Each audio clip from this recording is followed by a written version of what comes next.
Do you think self-development is overrated? In this video, we are going to take a closer look at self-development. Is it something that is truly allowing or helping us to progress, or is it something that is just keeping us on a hamster wheel?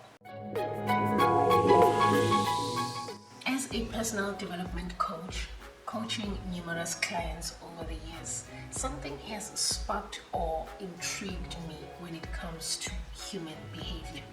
And this is one of the reasons why we are having this talk today. What I have come to find is, in most cases, there is a difference between people that just listen to the information that they receive and not do anything about, to those that actually go out and implement whatever it is that they have found in order to help themselves. It's very interesting how the mind works, or rather how the brain works. Usually in most cases, when people absorb information and they store it in their brain, something about the brain tells them that they have actually done it, and that to them translates to not actually wanting to go out and implement. Granted, you find these people that would action things, and these people that would action things in their brains, and because it's actioned in the brain, ultimately they just assume that it's something that is done. And that's why in most cases, most of the self-help tools and tricks seem not to get us anywhere. Most people already know what to do, but do we do that honestly? Take for instance, if you know that you want to lose weight, and you know that for you losing weight you would have to let go of certain foods and start a training regime. Just the mere fact that you're thinking of those things really gets you despondent, and you end up not doing anything at all, because those are things that are actually not enjoyable to you. Because if we were to face it, as human beings, I think we are naturally lazy, and we naturally like and want for things to come easy. Unfortunately, that's not how life works. We have become what I would term passive consumers. And what do I mean by that is, we are very quick to enroll into a self-development course as quick as the strike of lightning, buy self-development books, and go on social media, research stuff, and watch content that actually speaks to anything and everything that we want to improve on.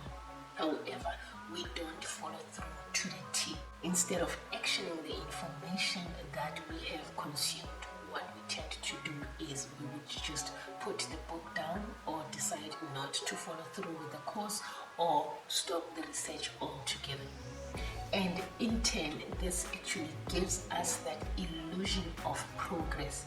Just because I was able to pay for a particular course, or buy a certain book, or take the time to do the research and sit and watch videos and say, yes, I can do it, I can do it, and when it comes time for you to actually do it or action it, you don't. That gives you that illusion of progress, because in your head you actually think that I have done this, and because of that you end up back where you started from, and it feels like you have not done anything. And the trap around that, which I really need for you to understand, the more you do of this passive consuming and giving yourself this illusion of progress, knowing deep down that actually you have not initiated to the T what needs to be done, it forces you back to square one, like I said. But then on top of that, it actually leaves you with feelings of being disappointed in yourself, feelings of actually feeling like you are not good enough, because you are unable to take this progress through and see it to the end, so that you can actually identify and see the results.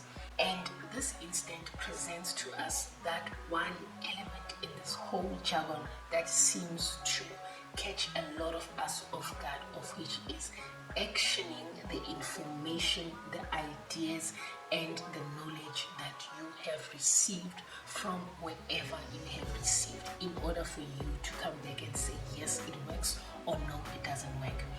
But then because we stop midway, we come back to say it doesn't work. And why is that? In most cases, we don't like to be held accountable.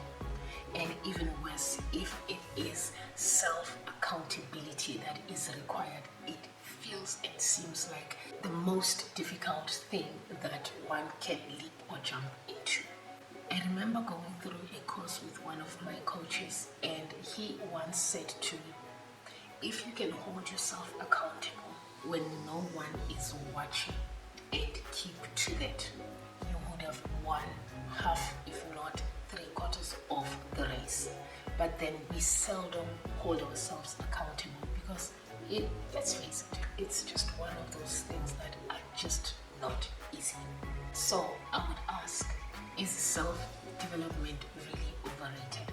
My answer would be yes, if we keep doing the same thing over and over again and expecting different results. And I would say no at the same time, provided you take the information that you have found and action it. Ultimately, you get to decide whether you want it to work for you or not.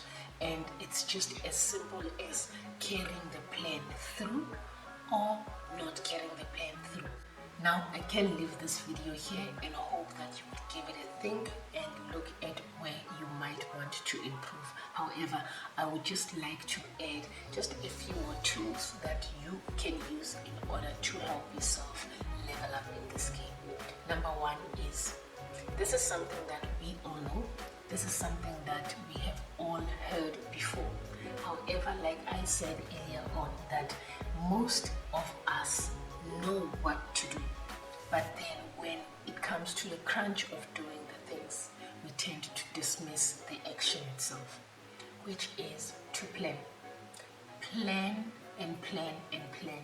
Plan around your goals, plan around the things that you would want to see, plan around what you would want for your life to represent. It's not an easy task. It's one of those tasks that really requires of you to build the discipline muscle and carry it out. Remember what they always say, if you fail to plan, you are planning to fail.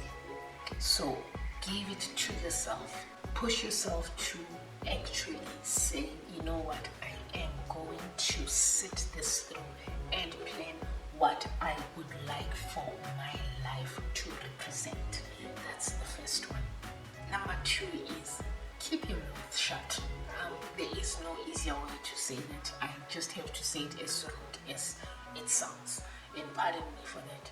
The beautiful thing about planning in the shadow is that it actually allows for your dreams, your goals, and your plans to mature without any interference from outside influences. So ideally, this is something that you should just be mindful of and do your level best to carry through, which brings us to the third point, of which is working on your transformation. You work on your transformation on a daily basis, looking into what are the ideals that you would want to achieve at the end of your transformation. And this works out very beautifully because it also allows for you to reprogram your mind. So as much as the transformation would be on the ideals or the goals that you want to achieve, working on them on a consistent basis would also renew the mind.